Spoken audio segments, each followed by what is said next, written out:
ప్రపంచానికి వెళ్తే కండ్లు తేలేసే పరిస్థితి ఉంది, కళ్ళు తిరిగి కింద పడే పరిస్థితి ఉంది. అందుకే శ్రీనివాస్ రెడ్డి గారికి నేను విజ్ఞప్తి చేసిన, core urban reason outer ring road inside ఏదైతే నగరం ఉందో కాలుష్య రహిత నగరమే కాదు, సాంకేతికంగా ప్రపంచంతో పోటీ పడే విధంగా ప్రభుత్వ కార్యాలయాలు ఉండాలి, ముఖ్యంగా సబ్ రిజిస్ట్రార్ కార్యాలయాలు ఉండాలి, పేదలు చదువుకునే పాఠశాలల్లో కూడా మార్పు రావాలి, ఒక నాణ్యమైన విద్యను పేదల పిల్లలకు అందించాలంటే ఒక మంచి స్కూల్స్ నిర్మాణం జరగాలి. ప్రభుత్వ కార్యాలయాలు నిర్మించడమే కాదు, వర్షాలు వస్తే నీళ్లు చెరువులలో ఉండాలి, నాలాల ఆక్రమణ తొలగాలి. ఈరోజు అన్నీ మనం ప్రక్షాళన చేసుకొని ముందుకు వెళ్దామని చెప్పిన వారు ఒక మంచి సంకల్పంతో ఈ కార్యక్రమాన్ని, ఈ పనులను మొదలుపెట్టిండు. మన నగరం రాబోయే రోజుల్లో, రాబోయే 10 సంవత్సరాలలో ప్రపంచంతోనే 2034 ప్రపంచమంతా హైదరాబాదు నగరానికి చూడడానికి రావాల్సిందే. మనం నిర్మించుకోబోయే ఫ్యూచర్ సిటీ ప్రపంచానికి వేదిక కావాలి.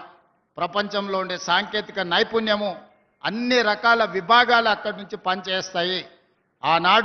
ఆనాటి ముఖ్యమంత్రులు లిమిటెడ్ విజన్తో పనిచేస్తేనే మనకి ఇంత అభివృద్ధి వచ్చింది.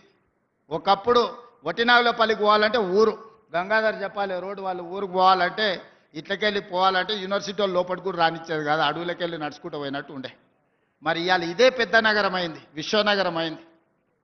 మనం విస్తరించుకుంటే, మనం ఈ ప్రాంతాన్ని అభివృద్ధి చేసుకుంటే మన ఆదాయం పెరుగుతుంది, మన ఉద్యోగ ఉపాధి అవకాశాలు పెరుగుతాయి. ఎవరైనా ఈ అభివృద్ధికి అడ్డుకునే వాళ్ళను అడ్డుకట్టేయాల్సిన బాధ్యత మీరే తీసుకోవాలి. ఎందుకంటే నేను పనిలో నిమగ్నమై ఉంటా, అట్లాంటి దొంగల్ని పట్టుకోవాలంటే నాకు కొంత సమయం సరిపోతలేదు. ఆ దొంగల్ని పట్టుకునే పని మీరే చేయాలి. అభివృద్ధిని అడ్డుకున్నాడు అని అంటే మనకు శత్రువే. అభివృద్ధి చేసేటప్పుడు పేదలకు ఎట్లా న్యాయం చేయాలనో సూచన చేయండి. వాళ్ళకి ఇంకా మెరుగ్గా నష్టపరిహారం ఏ విధంగా ఇవ్వాలి, లేకపోతే వాళ్ళకి మెరుగైన ఏమైనా వసతులు కల్పించాలనో కూడా వాటి సూచనలు తీసుకోవాలి. ఏది ఏమైనా శ్రీనివాస్ రెడ్డి గారిని అభినందిస్తూనే ఈ 39 కార్యాలయాలను 11 ఇంటిగ్రేటెడ్ సబ్ రిజిస్ట్రార్ కార్యాలయాలుగా మార్చబోతున్నాడు. జూన్ 2, 2026 నాటికి ఈ 11 ఇంటిగ్రేటెడ్ కార్యాలయాలను కంప్లీట్ చేసి తెలంగాణకు మీరు రాష్ట్ర అవతరణ దినోత్సవం లోపల ఈ 11 ఇంటిగ్రేటెడ్ కార్యాలయాలను మీరు డెడికేట్ చేయాలా. మీరు డెడికేషన్తో పూర్తి స్థాయిలో ఆ బాధ్యత తీసుకోవాలి. మీరు రాత్రి పనిచేస్తారా, పొద్దున్నే 4 గంటలకు లేచి పనిచేస్తారా, అర్ధరాత్రి 12 వరకు పనిచేస్తారా నాకు తెలియదు. ఈ 11 కార్యాలయాలను అపర్ణ లాంటి ఆలోచన ఉన్న వాళ్ళని పట్టుకొని 11 కార్యాలయాలు ప్రభుత్వానికి రూపాయి భారం లేకుండా, మా శ్రీధర్ బాబు గారికి భయం లేకుండా కార్యాలయాలు నిర్మించే బాధ్యత మీదే. ఎందుకంటే ఎంత గొప్ప కార్యాలయం నిర్మించుకుంటే వాళ్లకు పేరు వస్తుంది. రేపు పొద్దుగాల ఇక్కడికి వచ్చే ప్రతి వాళ్ళు అపర్ణ సంస్థ ఒక మంచి కార్యాలయాన్ని ప్రభుత్వానికి నిర్మించింది అని చెప్పుకుంటారు. ఈ 11 కార్యాలయాలకు 11 మందిని మంచి స్పాన్సర్స్ని చూడండి. ప్రభుత్వం నుంచి భూమి మీ చేతుల్లోనే ఉంది, భూమి మీరు ఇవ్వండి, నిధులు వాళ్ళు ఇస్తారు, అధికారులు ప్రణాళిక సిద్ధం చేస్తారు.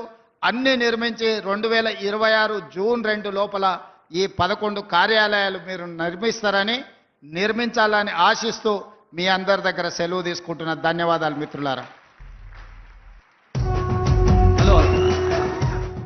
Hello special secretary registration stamps Rajiv Gandhi Hanumanth గారు.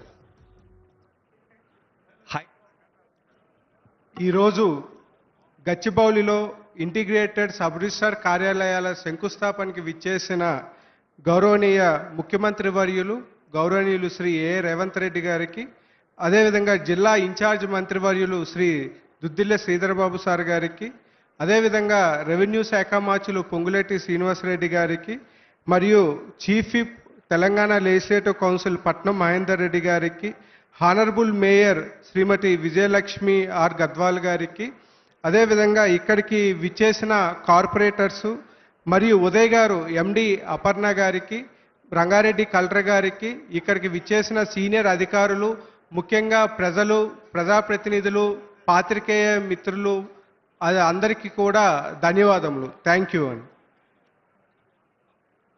హైదరాబాద్ మహానగర ముఖ చిత్రాన్ని, తెలంగాణ అభివృద్ధి రేఖల్ని వారి సందేశంలో మనకు అందించిన ఆనరబుల్ సీఎం గారికి, ఆనరబుల్ రెవెన్యూ మినిస్టర్ గారికి, ఆనరబుల్ ఐటీ మినిస్టర్ గారికి, వేం నరేందర్ రెడ్డి గారికి,